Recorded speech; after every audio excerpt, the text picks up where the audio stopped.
to episode 4 of Next Gen Retroman Podcast. As always, I'm Ryan. I'm Adrian. And I'm Jason.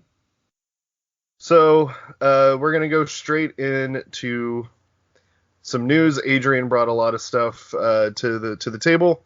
So, if you want to go ahead and kick that off. I think the big news this week was D.B. Weiss and David Benioff. I don't know if I'm pronouncing that correctly. The writers from Game of Thrones. They're not Japanese, so Jason can't pronounce it. I can't do it. I'm not weeb enough for American names. They, quote-unquote, quit Star Wars this week. Good.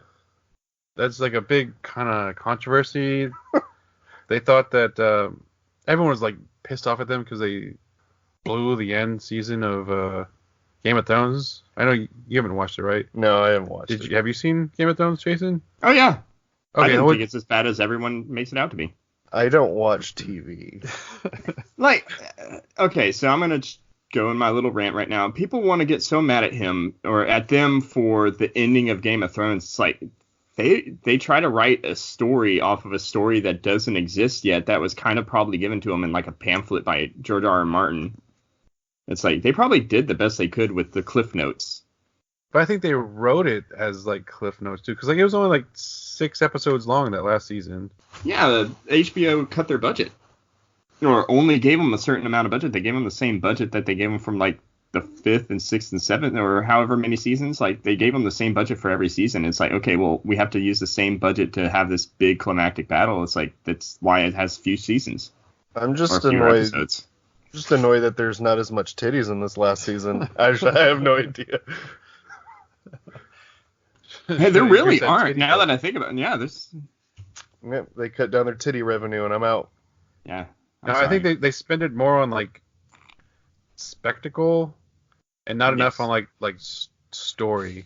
That's I think that's what everyone's complaining about. My biggest complaint is I could not see anything going on during that White Walker episode. I'm not going to talk too much because there are a lot of people who haven't seen it, and I'm sure there's going to be people who might complain about spoilers on a show that debuted almost a year ago, but I don't care. No, they'll be all right. It's just the White Walker episode. You couldn't see anything going on. So like they quit. What was it? A mutual? Well, no. The everyone was pissed off at them because they thought that they didn't have George R. R. Martin's work to go off of, so they kind of just like half-assed the last couple seasons, especially the last season. Well, I was talking about Star Wars. Oh no, yeah. Okay. But they thought they half-assed it because they had this deal with Star Wars, so they're like, oh, we got Star Wars money coming in, so we're gonna wrap this up and go over there. And so then now they quit or were let go. What everyone's talking about. The Star Wars project. So like a lot of Game of Thrones people are like, they're happy because like, hey, screw these guys, but also like, we got screwed over and you didn't even have the job that you screwed us over for. I don't know about that. I don't really care. Like it doesn't affect me. Last Jedi will be fine, and wait, no, not Last Jedi. Right. Rise of Skywalker. It's all the same now. Last Jedi was not fine. But yeah, like Rise of Skywalker will come out, and then Disney will do whatever they're gonna do anyway. So we have Mandalorian coming, so yeah. I mean that's good, but I think it's like a sign of just like all of Star Wars. Like how many directors of Star Wars have fallen in the past like 5 years? Ron you got these guys, or like directors and writers or whatever. You got these guys, a bunch. You got. It's not easy to work on, dude. The fandom is toxic. I mean, you could say the same thing about Marvel. Like, they had Edgar Wright doing Ant-Man, and he backed out. I'm sure it's really difficult to do these movies for, like, Star Wars and Disney in general because they're very particular on what they want included. Fans are dicks, like, and me included. Like, I don't want to make it sound like I'm holier than thou on this, but, like, we suck in general. Like, we're very particular and we have high lofty expectations. And well, yeah, I mean, I'm happy about this because I was also a big Game of Thrones fan, and like I don't like the way they ended it. So like if they're not gonna do a Star Wars if they're not going to put their whole heart into it, the way that I feel that they didn't put their whole heart into Game of Thrones, then I don't want them to be there, you know? Yeah, true. I guess next you wanted to talk about the Spider-Verse sequel. Oh yeah, we got Into the Spider-Verse coming out in 2022. Not a big trailer, but just like a little teaser. Yeah, I'm not surprised that they're doing it. It won an Oscar. It was fantastic. Yeah, it was amazing. Japanese Spider-Man. Still the best Spider-Man movie. Well, yeah, Japanese Spider-Man's in the sequel. Yes. The part on. Yes. Have they confirmed Spider 2099 is going to be in it too? I think. No. Well, is that confirmed or confirmed? But I think it'd be a good idea. Well, just I think to kinda... like without being. I mean, there was definitely a tease of it at the end of the first one. Do you think they'll bring in Spider-Man 60 something? What was the other one? The meme? No. Indian Spider-Man? No. When Spider-Man 20... God damn it. 2099. 2099 went back. Oh, you mean the Amazing Spider-Friend Spider-Man? Yeah. Do you think he'll come in? Just throw them all in. Throw it, like, there's so many like dumb things you could do. Just do it all. Like, go for it. Have the Spider-Man whenever he's like mutated with like the 6 arms. Yeah. Bring Toby and Andrew Garfield back for it too. Why not? Yeah, cool. Just go for it. I'm just really excited for the Japanese Tom Holland. Throw him in there. Spider-Man being in there. Like, please bring the mech. Like, let's just go for it. It's got like I'm so excited for that. I just think 2022 seems like a long time. It'll be here before you know it. Yeah, it's 4 years between the movies. Yeah. I think the other one took about as long as 2. Grayson will be old enough for you to bring to it, so there you go. Aw, yay. Yeah, the first one was my daughter's favorite movie. It still is my daughter's favorite movie. There'll be like pajamas for you to buy for him and all that, dude. You don't even know. They're merchandise, dude. That's for me. You're gonna have so much merchandise. I'm gonna have the Spider-Man pajamas. Yeah, do you think I bought Lily Iron Man toys when that movie came out? She didn't even care. I was like, yeah, these are for Lily, and I'm flying Iron Man around. Forcing our nerdom upon our children. No, I'm not forcing it. Like, it was just for me at the time. It was just an excuse to buy Iron Man toys. Now it's just it worked. I guess I don't know. Yeah. And so the other big news, Adrian, is we got that new Batman movie coming out with what's his name, Robert Pattinson. Yeah. Twinkle Vampire. Patterson. I kind of want to see that Lighthouse movie. I've heard it's like really good. That he's the one with the Green Goblin. Willem Dafoe? Yes, he's in it too. He's the other actor in it. I don't think it's Willem Dafoe. It is Willem Dafoe. I'm doing an on-the-fly correction right now. Y'all keep talking. Give me a second. Yeah. Okay, Adrian, who's in the new movie? Yeah, they just announced that Colin Farrell will be playing the Penguin. For the past month or so, Jonah Hill was thought to be part of that role, but I guess that was just a rumor. Yeah. Zoe Kravitz will be Catwoman. I think that'll be cool. And Paul Dano will be the Riddler. I have no idea who Paul Dano is. Paul Dano is the guy that got his ass beat and his milkshake drank in There Will Be Blood. Yeah, I never saw that. It'd be good. Go watch it. It's a great movie. Oh, you're right. It is Willem Dafoe. Damn it. You're welcome. I recognize that crazy face anywhere. Thanks, Boondock Saints. Is he gonna have that green mask on him? No, it's black and white movie. Black and white mask on him. Yeah. Oh, and Andy Serkis will be Alfred. That's the best. I love that. So is he gonna be in motion cap playing an old man that they're gonna CGI in later? We were. No, it's fine. You can take it. Adrian and I were laughing before it started. We were saying that he's gonna show up on set in like spandex with like little ping pong balls all over, and they're gonna be like, "What are you doing?" CGI me as a British man. He was really good in Black Panther. He's really good. He's really good. He's really good. He's a good actor in everything. Yeah. Yeah, dude. No, I was upset because I made that joke earlier off air, and now I know just to keep the jokes and don't say anything off air and only talk on air. I took your joke from you. I'm yeah, sorry. I know. You drank my milkshake. Paul Dano or the other guy, Daniel Day-Lewis. So how do you feel about Colin Farrell as the Penguin?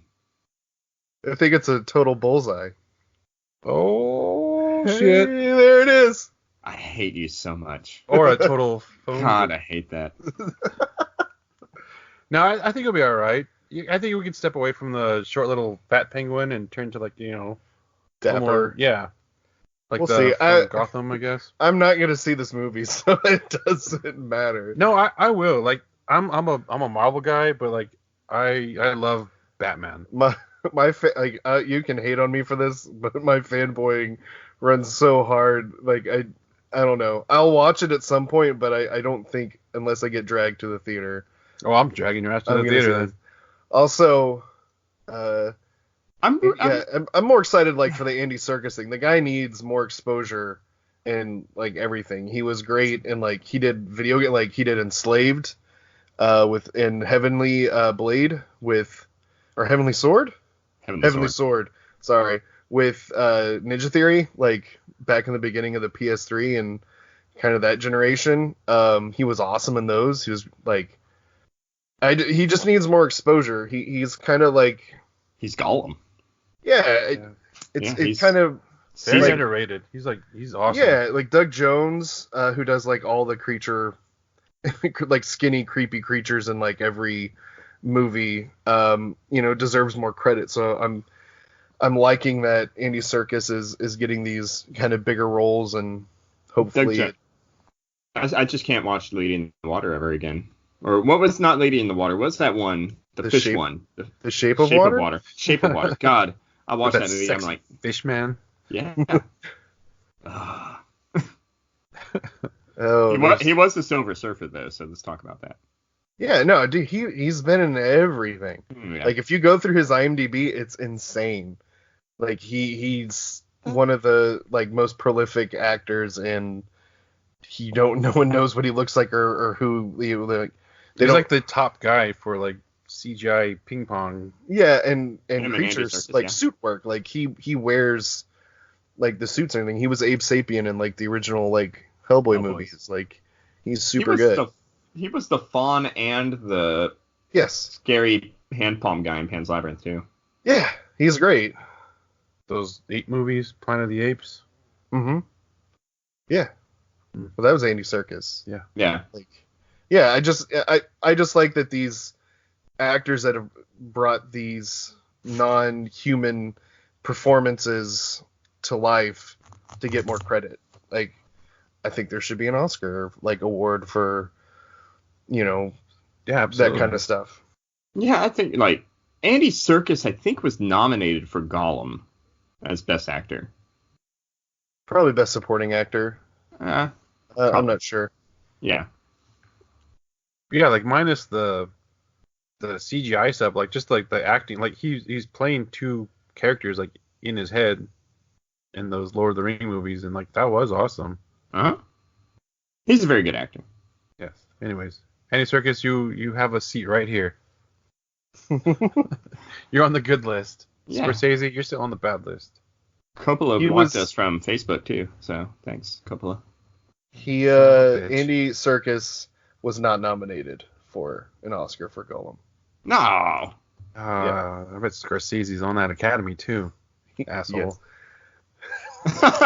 Our feud with Scorsese, our one-sided feud with Scorsese continues. He can crush us like an ant. Yes. Even though he is in love with the Marvel films now because the Skrulls are a metaphor for the Italian mob, I do believe. That story made me laugh. Yeah, it was an article on the Hard Times where it said that someone explained that the Skrulls were a metaphor for Italians, and then he changed his mind. It's not a real story, but it's still hilarious. Speaking of hilarious, whenever you posted that, I was sitting here like, I was doing the math in my head. I'm like, how? So it's a joke. Speaking of hilarious, Jason, do you want to talk about BlizzCon? Yeah, I love to talk about BlizzCon. Okay, BlizzCon is very divisive. Is that the word? There's a lot of hype from me and a lot of anger from a lot of other people. I try my best to avoid and ignore a lot of the politics that happen in video games so that I can focus on a company's work rather than stuff that goes on behind the scenes. So they announced Diablo 4. Yeah, but you can only do that for so long before it just, like, first off, the apology wasn't an apology. No. Like, he didn't apologize for anything. He came out and just basically was like, hey guys, something happened, wink wink. Like, he paused for applause. Hold on. Let's start from the beginning for like for listeners who don't know like the backstory of this. So during a Hearthstone tournament, the winner was a guy named Blitzcon, who during his like interview afterwards, and I mean not 100% accurate on all this. This is all off the top of my head. Basically, said free Hong Kong, went into, and then the commentators like kind of put their heads down and realized like, ooh, this is bad because Blizzard does a lot of business in China. A lot. So they suspended him. They took away all his earnings. They had suspended, and then they kind of, I mean, it was the rule that they cited for suspending him and all that is very broad, and like you could do that to anybody for anything really. It's kind of this catch-all rule. So the internet got pissed off, and I would say rightly so. Yeah, it's freedom of speech. Yeah, I mean, but that's where it gets complicated because it is their event, but the way Blizzard handled it was just... They're backing up something kind of shitty. Yeah, but and also just the way they handled it was not good. They did not do a good job of handling it. So BlizzCon rolls around. There were protests, all, this stuff going on around it. Was it the president of Blizzard? Yes. Okay. Yes, the president comes out, kind of gives this apology, and it was bullshit. Like he didn't say, "Hey, we did this. We're sorry we did it," or anything like that. Like he basically just kind of came out and was like, "Video games bring people together. Let's bring people together." Like, and then kept pausing, like, I think 2 or 3 times during the, like, quote-unquote apology, he paused for applause.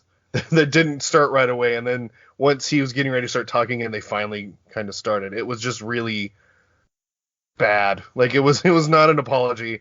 It just kind of mentioned it and kind of was a way of placating the people that wanted an excuse to be like, look, they came out and said something about it. Like, ooh, now look at these awesome video games. And again, the games, and Jason will get to this. We're going to cut away from the controversy here in a second. The stuff they announced was awesome for their fans. It's a bitter pill to swallow. Like it's hard for me at least to be excited. I've never really been a PC gamer, so these games don't really target me. I understand why people like them. I get the appeal of them. It's just not my thing. So it's again, it wasn't. They didn't handle it right, and it was hard to be like, oh, cool, these games look awesome, but you're still doing. Yeah, like even like dumb, shady shit. Hardcore gamers will be like, okay, well, this is still shitty. Yeah, it's shitty, but from a business standpoint, I can't imagine what they're having to go through right now with trying to make sure they're still in good deeds with China and gamers at the exact same time. But I think that's like the hardest thing I can imagine. To be completely political for a second, China is short-term money. At some point, China's going to tell everyone to fuck off. And they're not going to want anything that isn't Chinese. There's going to be a Chinese version of all of these games.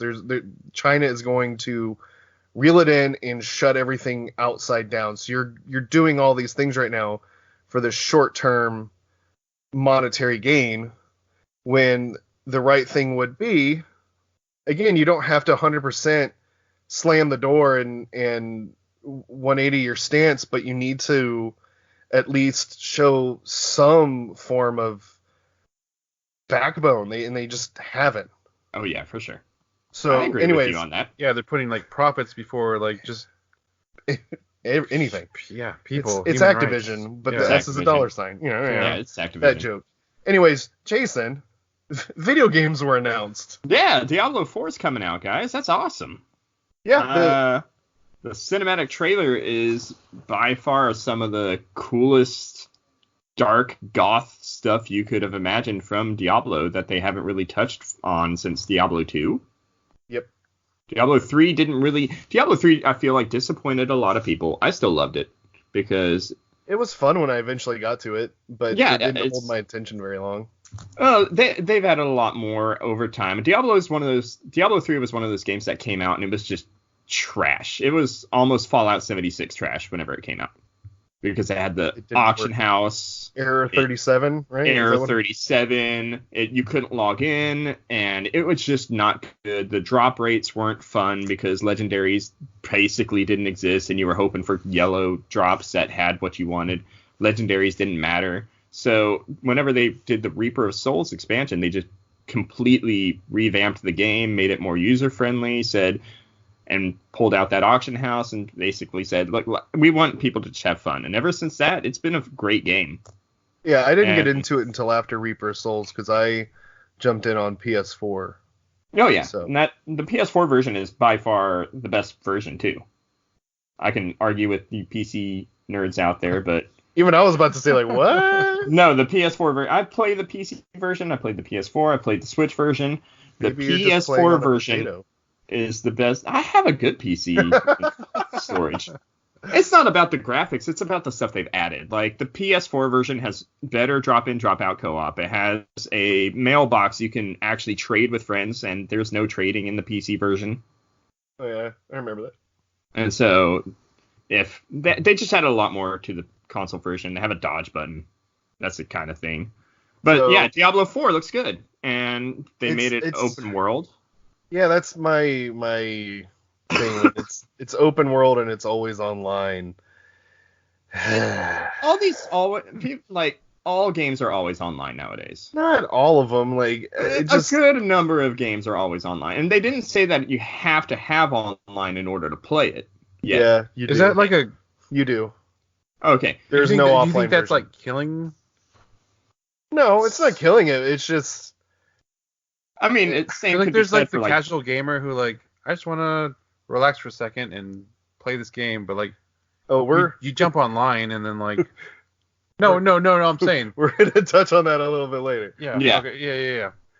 But yeah, I actually enjoy the fact that it's kind of always online. They have the world events that kind of are in Destiny right now, and like you open up your mini map and you can see like a world event's about to happen. You can go over there and just join a bunch of other people. The dungeons are randomly generated, and they brought back the Druid class, which was my favorite from Diablo 2, so I'm really stoked about Diablo 4.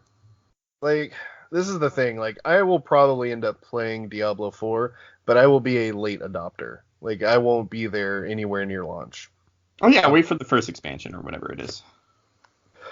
And then they also announced Overwatch? a quote-unquote expansion? 1.5? 2? 2? It's 2. So Overwatch 2 got announced. I think I'm the only one who's played Overwatch. Yeah, I don't like PvP stuff, so yeah. Okay, so Overwatch is a Team Fortress ripoff with waifus. With waifus and great cinematics.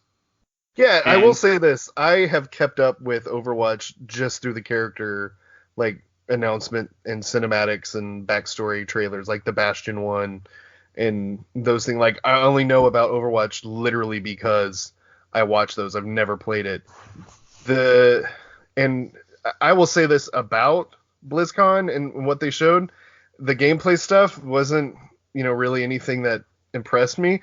But all three of the cinematic trailers I watched for Diablo 4, for Overwatch 2, and for whatever the World of Warcraft expansion is, those 3 cinematic like CGI trailers were amazing.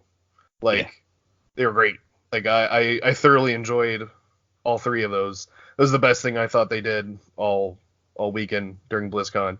In fact, Blizzard, just stop trying to make Overwatch a video game and just make it a movie on Netflix, please. Yeah, I'll watch because so much good lore in that, and yeah, and that one trailer, and I'm sitting here like, none of that shines whenever you show these awesome trailers and then you drop us into a game where we're just shooting at each other and like progressing a payload across the ground. Yeah, but video game movies suck. Yeah. I like Silent Hill. We'll have a video game movie episode. But yeah, Overwatch 2 is very PvE focused this time. But if they charge me $60, I'm not playing it. Like, again, this would be something I was a very late adopter to, and I highly doubt I will pick it up. Like, I'll share play it for you. I'm just curious on how it's going to work. Like, how much PvE content are they actually adding, and how that story mode stuff works is going to be how excited I'll be. Because I like playing Overwatch still to this day. Every once in a while, I'll just re-download it, play a couple matches for like half a month, and then I'll be like, okay, I had my fun. Because gameplay-wise, the game is great. Didn't you just play the other day? I saw you got a trophy. Yeah, I played it the other day. They added like 5 new characters since the last time I played, so I'm like, oh, let's check out these characters, and they had some Halloween event going on. But Overwatch 2, like, you pick a character and you level them up through single player missions or multiplayer missions with your friends, and that sounds like fun. Yeah. Other than that, they announced Hearthstone add-on. I played Hearthstone back in the day. I haven't played it since because it's expensive to play Hearthstone. Yeah, I played it when it was like just the base one, and then when the first expansion came out, I didn't really. Yeah, you have to buy the cards to compete, and that gets expensive whenever the cards you don't want. I'm good. Yeah. And other than that, World of Warcraft, that kind of looks cool, except I don't like the path that they took with the Sylvanas character, but whatever. Yeah, I don't know what that is. So. Yeah, exactly. They killed off my favorite character in the cinematic for the new one, so I'm like, okay, I guess I'm done. They didn't kill that dude. He's technically been dead, but there's no point in him. He's the Lich King. Boom! Look at me knowing stupid things. Yeah, good for you. I'm proud of you. So, Jason, let's just roll right into. What are you into? I'm playing Valfaris. Kind of. Cool. Yeah. It's good. It's a good game. It's not a great game. I thought it was going to be a lot more Metroidvania where you get to backtrack with the items that you get, and there's none of that. I told you it was like Turrican. I don't know what Turrican is. You should. It's fucking awesome. How many games am I supposed to know about? We'll talk about that later, right? And I finished Chrono Trigger on my Super Nintendo. Oh god. Yeah, we need to. Yeah, I need to get on that. It's been a shit week. It's been not shit. It's just been a busy week. No, in fairness though, I can beat Chrono Trigger in my sleep because I know every boss's weaknesses. I know where to level up. I kind of powered through it because I know the story by heart. So what you're saying is you're a loser. Yes. Wait. I'm kind of a Chrono Trigger master. Look, okay, let's just be honest. I just had a segment on all of how excited I am about BlizzCon, so obviously I'm the loser here. Don't be too hard on yourself. Yeah. Guy. And I'll touch more on other stuff I'm excited about later in this episode, but I'd like to thank everyone who watched the Twitch stream that we had on Halloween. That was a lot of fun. I know Ryan had a blast watching me try that kitchen demo. Yeah. Have you never done that before? No. That's like one of the only things I've done in VR. I did that and like part of Batman and some Wipeout. And that's all I've done in VR were those like the 3 things I've done. And kitchen was like, I think maybe the first thing I did. And I was like, what the The kitchen terrified me. And it's so good. I got VR to play Resident Evil 7 through entirely in VR, and I got a little bit through the beginning of it, and I realized that VR and horror in me will not mix because I get anxiety when I play horror games, which made the Twitch stream even more fun when I started playing Outlast. And so the second one is free right now on PlayStation Plus. Go get it. Yeah, so is Neo. I like Neo. And so Alien Isolation, I played that. I played Outlast. I played Until Dawn, which was a big hit with everyone in the house, in the apartment. They actually had fun and have been playing it ever since. So one of the real quick, the final thing I'll say about like the kitchen is it is so awesome and it sucks so bad. Like it's so cool and it sucks. If you play the kitchen, turn off the lights to the point where your VR can find you, and put headphones on. Oh yeah. Because I didn't put it with headphones. I later on went back and did it with headphones on, and you can hear her walking around you rather than just when I had it on the TV, I just heard it, so I'm like, oh, is she coming from in front of me? And then the hand went over my head. I'm like, oh god. Yeah, no, when you hear her like in surround sound, you like hear her walking like behind you and laughing and shit, and you're it's really bad. But it's awesome. It's clever like a too Momo because VR game. I'm sure there is, dude. There's so many like. It's about you having brunch with her. It's called Mimosas. Oh my god! Speaking of Momo, my mom listened to the Halloween episode and then was like, "Oh, what's Momo?" and then looked it up and then started sending me texts about how she couldn't sleep, and I was like, "Why would you look it up? Like a grown ass man told you it terrified him." I am a grown ass man. So that was kind of funny from that. Yeah. Sorry, Mom. I just put you on blast, but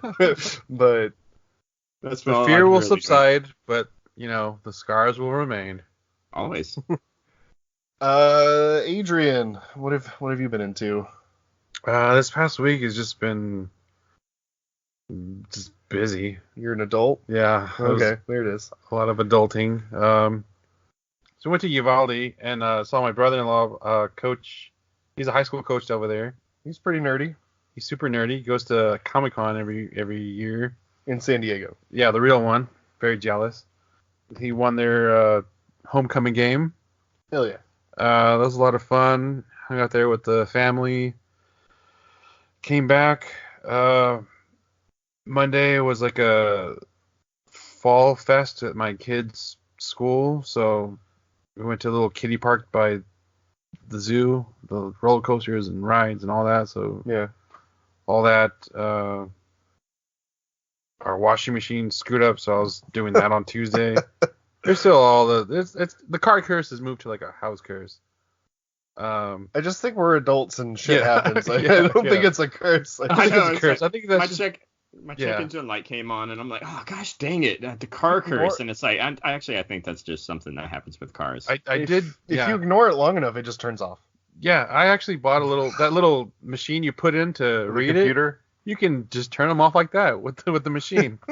So it doesn't fix anything, but the light's not on. You're good for like a week. You won't notice anything. I think it's my brake fluid. Yeah, you might want to replace that. I did get new tires. That was actually a highlight of dad life. I got new tires. Did you kick them? I did. That was the first thing I did before I even got in the car. As I was kicking them, I was like, why am I kicking them? It's a very satisfying thing. I don't know. I did it.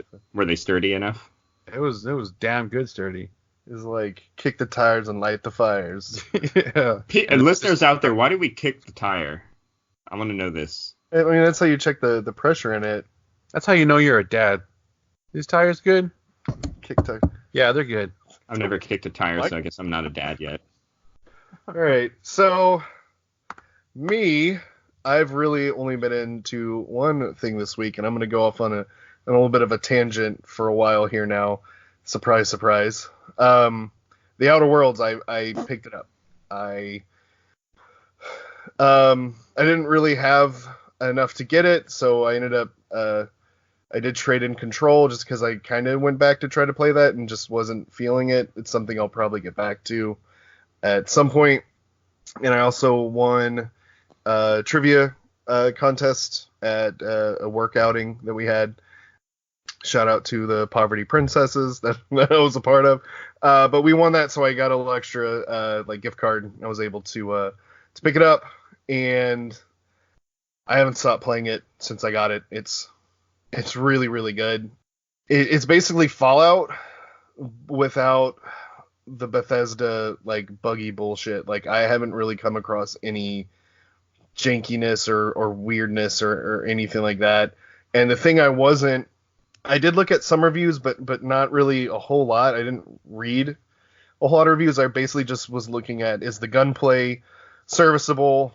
And it's neither. Like, the gunplay is very, very good, and it's not buggy. So that sold me on it. I'm getting really big Mass Effect vibes from it. Like, it's scratching the itch that I wanted Andromeda to get. I thought you were going to say Anthem for a second.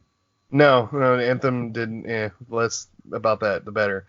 Again, it's so you basically get a spaceship, and you can go from location to location. You choose like a landing port that you want to land at on that planet. You select 2 team members to go with you, and you go, and they banter while you're walking around. They interject in conversations like in Mass Effect. The maps themselves remind me of Mass Effect. Like I said, you choose like a landing port, and it's this kind of contained area. It's not a giant open world. There's these like planet you go to, you choose where you go. You go there, you do stuff. But in between missions, you get on your ship and you can go around and talk to your crew, like in Mass Effect. And the crew is really cool. Like I'm my favorite characters in Mass Effect were aliens. There were no aliens in this. Aww, really good. So what the fuck? Space racist. Spacist. It just they're good character. Like, the writing is awesome. There's been moral dilemmas that, I mean, they throw one at you right at the beginning of the game. I'm not going to go too much into it. They throw one at you right at the beginning, and you're like, oh yeah, I think I know what I'm going to do here. Like, of course this is the decision I'm going to make. And they throw a wrench in it, and you're like, oh shit, like, I don't know what to do now. And then you kind of make up your mind again, and then they throw another curveball at you with it, and the choice you're making, no matter what, someone is going to suffer because of it. You just have to choose who it is and why, and it does a great job of putting weight on those decisions and making those decisions count and matter. It's just the gunplay is, it's not like the most tight and dialed in gunplay, like going from Destiny to this. Like, definitely you can feel, the difference in the controls and the way they feel. But for a game of this scope and size, it feels like the shooting is very good.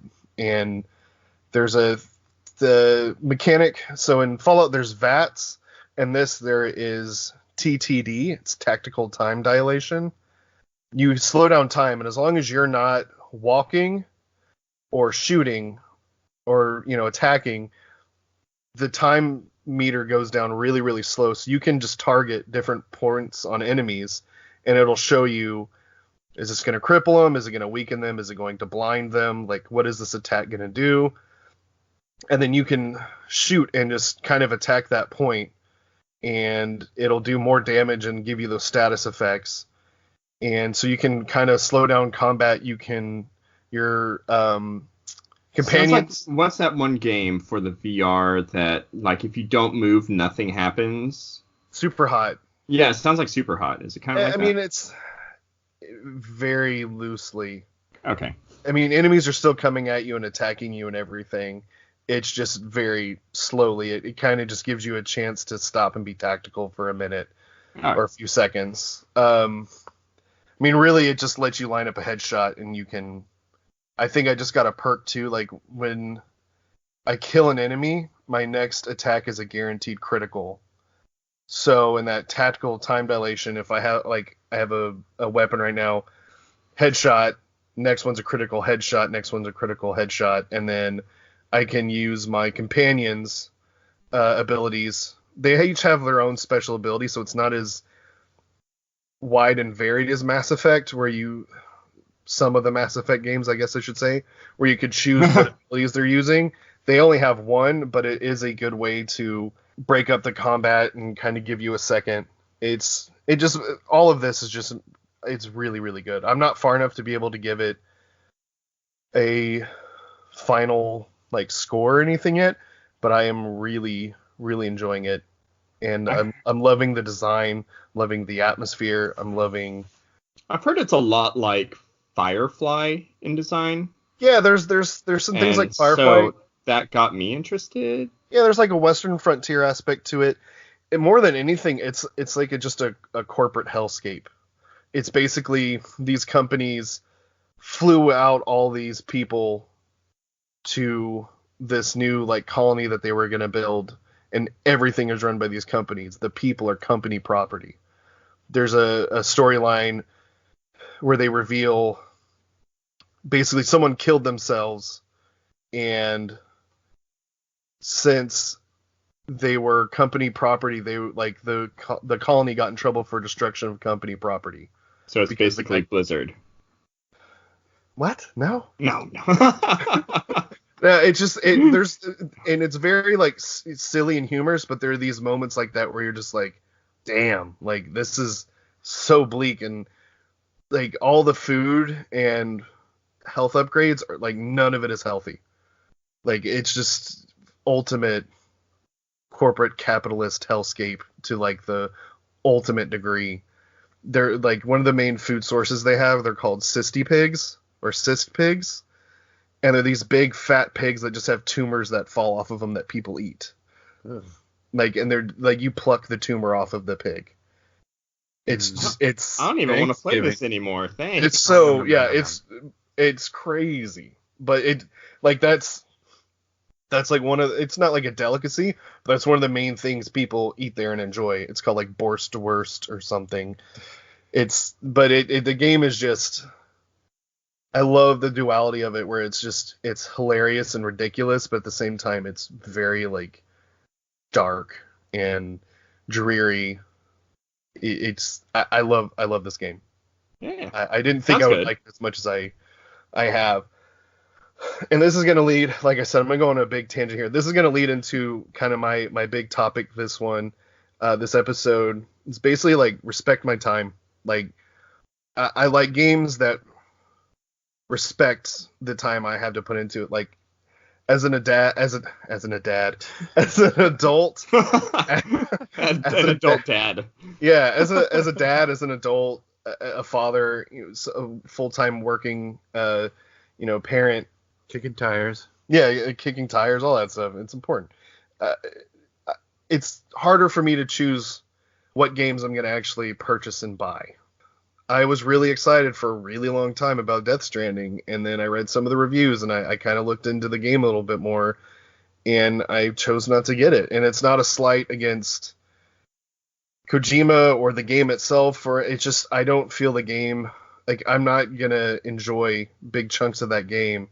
And right now, the way my life is laid out, I have to be very picky and choosy about what I play. And that's one of the things right now with Destiny. I loved Shadowkeep, but it's harder for me to keep playing that right now because I feel I'm falling behind because I'm not playing it every single day and I'm not doing every single thing there is to do constantly in it. It's just very... There's a lot to do.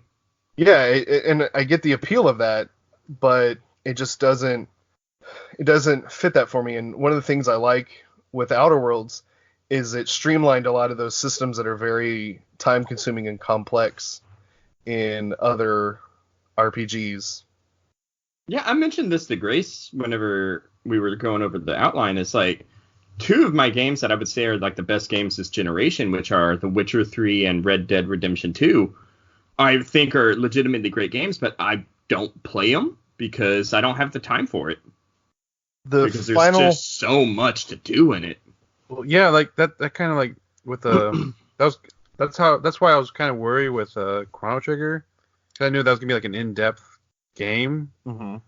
And like I started it and it was great and everything, and then like if you stop for like a day and like it kind of gets away from you and it's kind of hard to get back into it. That's why I'm more into like the it's that Tetris games and stuff like something you can just pick up, play. That one's easier free to get. That's another reason why I let you borrow the DS version as well, because you can just slam it close and open it and come right back to it. Where the Super Nintendo version. The systems in Chrono Trigger are a lot more simplified than like later RPGs. Oh or no, even like absolutely. Especially just like Super Nintendo Final Fantasies.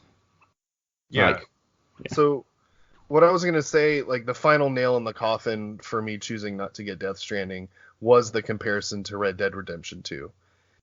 And I believe the review or whatever that I saw, it was a positive comparison, but it just, I stayed away from Red Dead Redemption 2 because I just didn't feel like investing time into that. Like, I need fun moment-to-moment gameplay to really, because I may only have 20 minutes to kind of sit down and play, and the Outer Worlds isn't 100%, the best for that.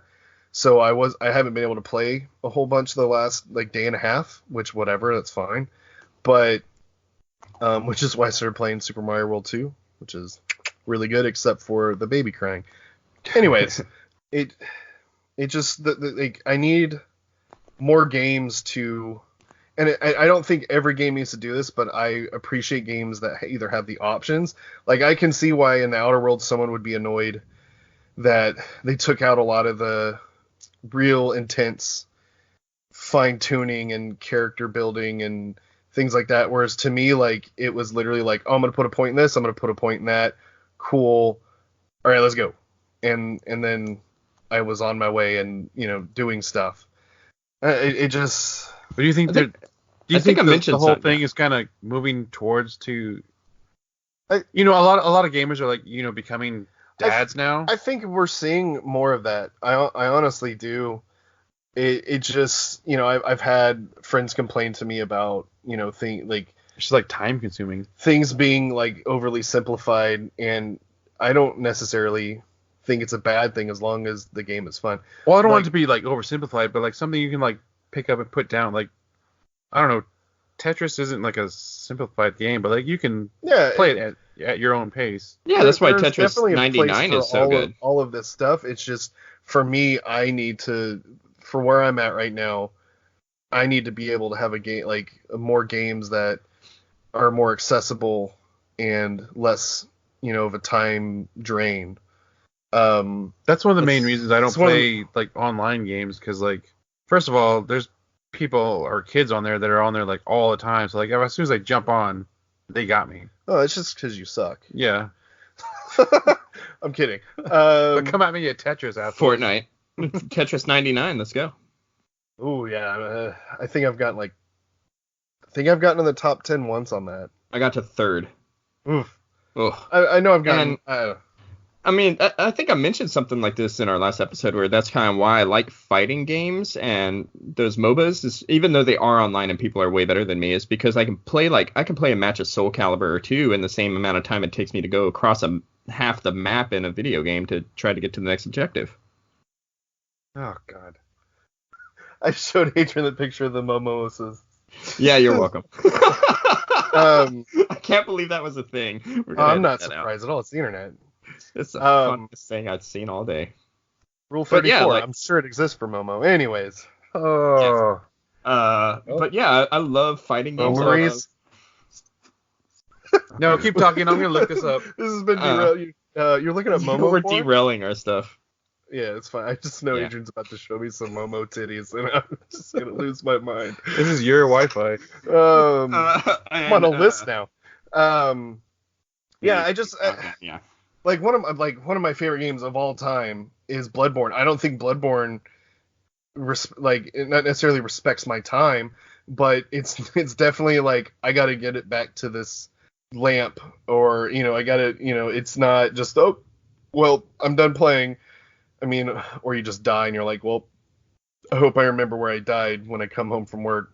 Can't even pause that game. Yeah. None of this is good.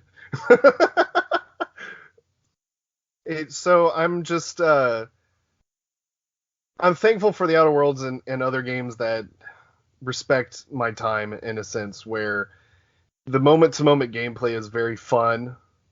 There's stuff like Spider-Man. I love, like, there was times where I literally didn't even do a mission. I just I just swung around the city for a little while and like beat up some thugs and just stopped Like, it was all I did. I didn't do any missions or anything. It just, the moment-to-moment gameplay was fun enough to where I felt it respected, like, my time, where I got my time's worth. You didn't find anything worthwhile? No, I'm done with porn forever now. Okay, well, you didn't. All right.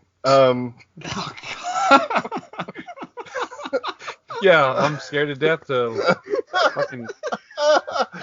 All right. Anyways, so that's kind of like my little tangent there. I just appreciate it when, again, I'm just reiterating and repeating myself. Just, I need games to be fun. All right, so, Jason, Yes. Hi. You are now obsessed with. I wouldn't say I'm obsessed. I'm very. I'm obsessed. Not even gonna acknowledge it. It's a problem. I'm really into Dungeons and Dragons now. I know I've mentioned it a couple times into this podcast, and we've had episodes where I just want to be like, I want to talk about Dungeons and Dragons, guys, and it's like it's not part of the segment, and I'm like, okay, yeah, I'll wait. But it's really good. Yeah, I've never got it. Still around. Have you played it? Yeah, I finally did. Me and my wife have a game going on right now. It's just us two, and it's been a lot of fun with even just us two. And we got the Essentials kit, and it came with the dice, and it came with this book, and we're just running the story that's in the book, and it's a lot of fun. Is that the one with the ice dragon? Yeah, it's the ice dragon. Okay, yeah, that's the one we're probably going to be picking up. So you recommend that? I recommend it. It's Game of Thrones. It's very good entry level. Like the book that comes with it, it teaches you how to create the characters, and okay. The hardest part is trying to figure out who's going to run the game because it's not easy being a dungeon master. Yeah, dungeon master. It's not easy. You have to be creative on the spot because I'm gonna go out there and say this, and I'm gonna make everyone out there mad. But D&D is probably a better game than any video game you'll ever play. Because nerds. Because of the potential and openness of how much you can do with this game, and even people out there creating like custom like character sheets. Like Ryan, you found a Bloodborne version of the D&D 5e rules that you can play. But Dreams exists. You can make whatever you want in Dreams. Yeah, but no one plays Dreams or even bought it yet. It's not out. Yeah, it's not out yet. It's only been out for 2 years. Anyways, I'm just being an asshole. Go ahead. Yeah, no, it's fine. But yeah, it's been a lot of fun. I got my sister-in-law kind of interested in it, and been talking to a lot of people, and they're really interested in playing and joining us too. And I think it's a really good party/family game that you can sit down with everyone, and if they know the rules, because it's really complicated to try to get into. Because you have to find out which dice you're going to roll. It's not the easiest game to get into, but once you understand everything and there's a good story going on, like I want this to be a family game thing where we try to get like Grayson into it and we have a D&D night and stuff like that. I think it'd be really good for like just video games that give you the ability to like see what you're playing, but like this is pure imagination.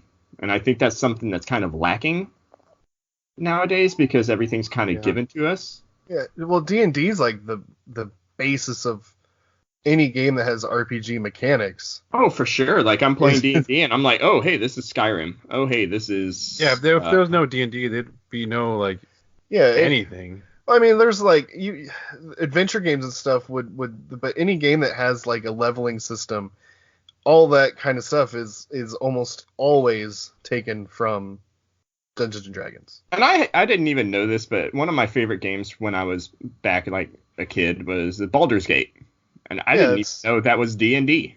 Yeah, it's Forgotten Realms, isn't it? Yeah, and the second one's made by BioWare. Yeah, that was like one of their first games, and so like so much of just pop culture and things in general are based off of everything in D&D. And I mean, I'm not so big into it that we're worrying about like I don't know, some of the more complicated stuff like.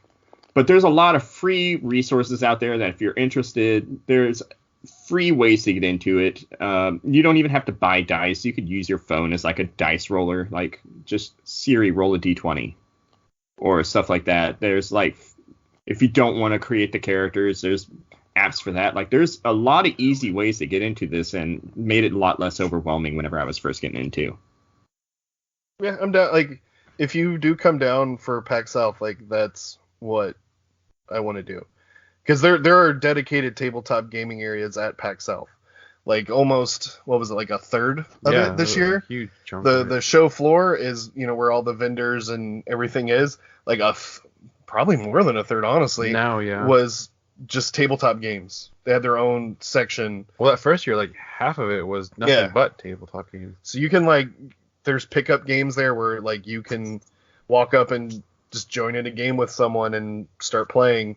So I'm definitely more interested in that. Like we touched on it a little bit more. Like every year we've gone, we dip our toe in the water like a little bit more and test it out. Like last year we were going to play something and then some stuff moved around on our schedule and we weren't able to, but we did go to like the miniature painting, like where you had your little miniatures and we painted those, and like both of my kids absolutely loved doing that. Like we had a blast. I almost got arrested. That's why we didn't almost do that Saturday. Oh yeah, I forgot about that. Anyways, moving on. Yeah. So I just bought the miniatures. I'm cool with them being black and white because that paint's expensive. And I'd say that's the only drawback of D&D is that if you get really into it, it starts adding up. Like I want all the core rule books in person, not just PDFs I bet that I that found online. You can like build yourself too, can't you? Oh yeah, but there are like whole industries based around this stuff. Like people want to get your money. Well, like at PAX, there's like $10,000 like tables. Yes. So yeah. Oh. Ooh. No, yeah, you're gonna have if you're the D&D now, like you're gonna have a blast at PAX South. But yeah, I mean, if anyone out there listening, all 10 of y'all, are 16? interested in 16, man. we're at 16 now. But if y'all are interested at all, just look it up and take the plunge. Don't just dip your toe in. You gotta go in at least belly deep into the pool. Are we not doing phrasing anymore? Anyways, but yeah, you gotta look into it. It's a little overwhelming at first, but once you kind of start figuring stuff out and you create your like first character and just chat with people who are interested in it and take the time, and it's a lot of fun. And the community out there, like I've been going to comic book stores and just mentioning that me and my wife are getting into it, and like some dude just gave us a pack of free dice, and those are usually $10, but they want you to play it. Yeah, because they know you're gonna spend money. Well, yeah, but I mean, still, like the community. It's still nice. It's still a nice thing. They gave me a pack of $10 free dice. The first hit's always free, man. Yeah. Now you got the itch. And I'm, thanks for the dice. I'm gonna buy a pack on Amazon now because comic book stores are expensive, and I'm sorry, comic book stores. Yeah, man, you gotta support your local game store, though, dude. I did. I bought some miniatures. Okay, I'm just saying, like, don't get everything off Amazon. Like, oh no, just the books because those are hella expensive at comic book stores. Dude, go look at half price books. No, I tried. They're hella expensive. At PAX South, you could paint your own little miniatures. Yeah, did they provide the paint? Yeah, I was just talking about that. Wait, no, I'm just asking. I said we painted the miniatures. Like, they have, like, the paint where you can buy the miniature and then go over there and paint it. I don't know. Go back to the tape. I don't remember any of this. I'm gonna put a pocket full of miniatures and just come and be like, yeah, can I use your paint? Yeah, no, that's... All right, sounds fun.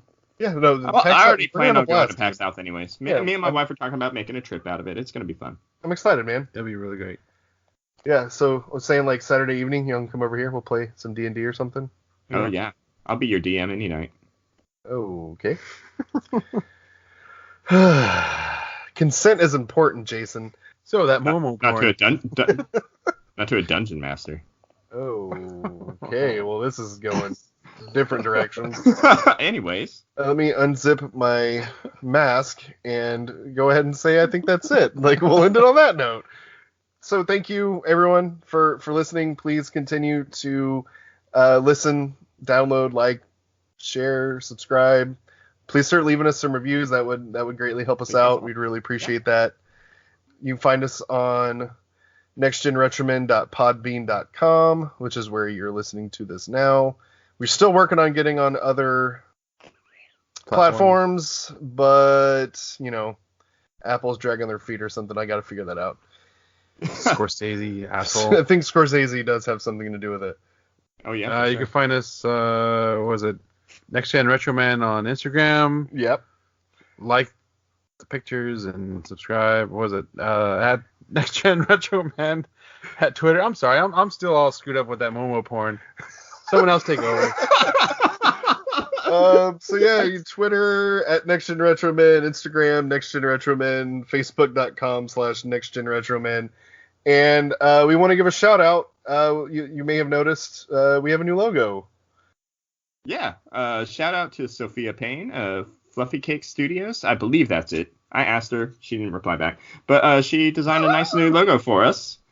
She didn't reply back, so I'm going to take the credit. No, I think that's the name of her studios. If not, she'll yell at me. Correct it next week. Yeah. Yeah, it'll be in our corrections. So yeah, well, again, thank you, Sophia, and thank you everyone for the support so far. It's been great to see. Very humbling. Just let us send us some emails. nextgenretroman@gmail.com. Let us know what we could change or fix or to make it better. If you have topic ideas. Everyone get Disney Plus because we're probably gonna watch The Mandalorian next week. That's gonna be probably dominating the next topic. Yeah, Mandalorian is a day one watch. We will be discussing Frozen on repeat. Episode.